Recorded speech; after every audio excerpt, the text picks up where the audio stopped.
स्वागत है आपका बाबा जी की एक और नई कहानी के साथ। जय गुरुदेव। आइए शुरू करें। जय गुरुदेव। नमस्कार भक्तजनों। तो चलिए आज बाबा जी की एक और कथा आपको सुनाती हूँ, जो कि एक सच्ची घटना है। तो ये कहानी है लखनऊ के एक परिवार की, और बाबा जी को पूरा परिवार जो है बहुत बहुत ज़्यादा उनकी भक्ति करता था और उनको बहुत दिल से मानता था। बाबा जी का लखनऊ काफ़ी बार आना जाना होता था, और मैंने आपको कई बार अपनी कथाओं में ये बताया है कि जब बाबा जी किसी भी शहर जाते थे तो वहाँ किसी एक के घर में वो 2-4 दिन रुक जाते थे, और उनके साथ अपने बहुत सारे लोग हुआ करते थे। साथ में जिनको भी बाबा जी से मिलना होता था ना, तो वो वहीं आ जाते थे। तो ये परिवार भी अक्सर मिला करता था। तो जब भी पिताजी, इस परिवार के जो पिता थे, वो बाबा जी से मिलने के लिए जाते तो अपने साथ अपने बेटे को ज़रूर लेके जाते। बेटा अभी उम्र में कम था, छोटा था, तो उसके दिमाग में बाबा जी को लेके बहुत प्रश्न थे। कहते हैं ना, जनरेशन जनरेशन गैप होता है।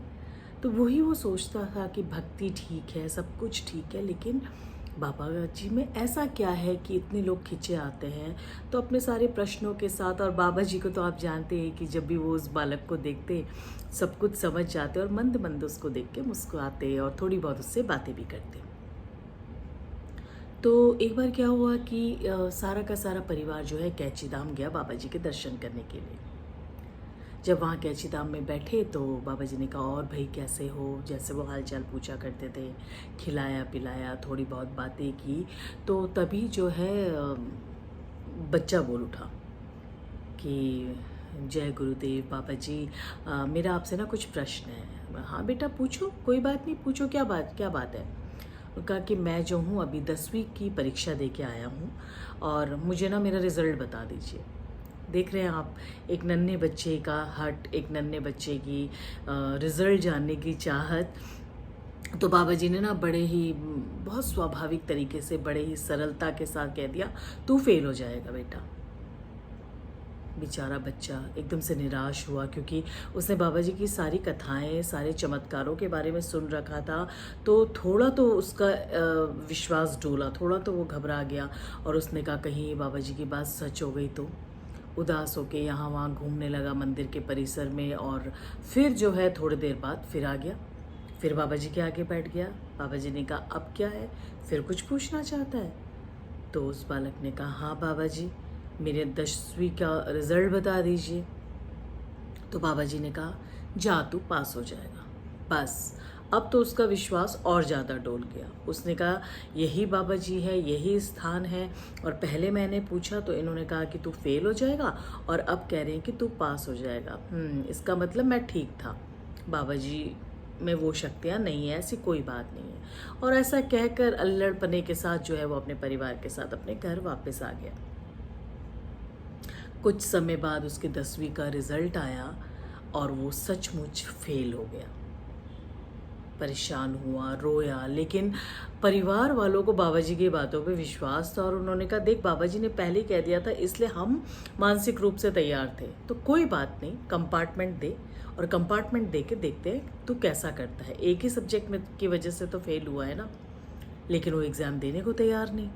लेकिन फिर उसको फोर्सफुली जो है वो कंपार्टमेंट का एग्ज़ाम दिलवाया गया, और जब उसने वो एग्ज़ाम दिया तो वो सचमुच अच्छे नंबरों से पास हो गया। तब जाके उसे बाबा जी की पूरी बात समझ में आई। उसने कहा, हाँ बाबा जी ने कहा था कि तू फेल हो जाएगा, और जब पुनः मैंने पूछा तो उन्होंने कहा था तू पास हो जाएगा। इसका मतलब वो एक श्रृंखला में बातें कर रहे थे कि पहले तू फेल होगा, फिर तू कंपार्टमेंट देगा, और फिर तू पास हो जाएगा। उस दिन के बाद से उस बालक ने कभी बाबा जी पर शक नहीं किया, और बिल्कुल अपने माता पिता परिवार की तरह वो भी बाबा जी का भक्त बनता चला गया।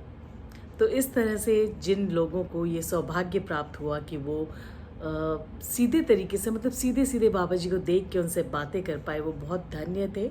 लेकिन ऐसा बिल्कुल मत सोचिएगा कि अब बाबा जी समाधि ले चुके हैं तो बाबा जी हमारे साथ नहीं हैं। उनकी शक्ति, उनका प्यार, उनकी सीख, उनकी कहानियाँ सब हमारे साथ है, और हम जैसे ही कुछ कथाकार जो कहानियाँ सुनाते हैं आप तक उन कहानियों को पहुँचाकर उनका आशीर्वाद लेने की कोशिश करते हैं।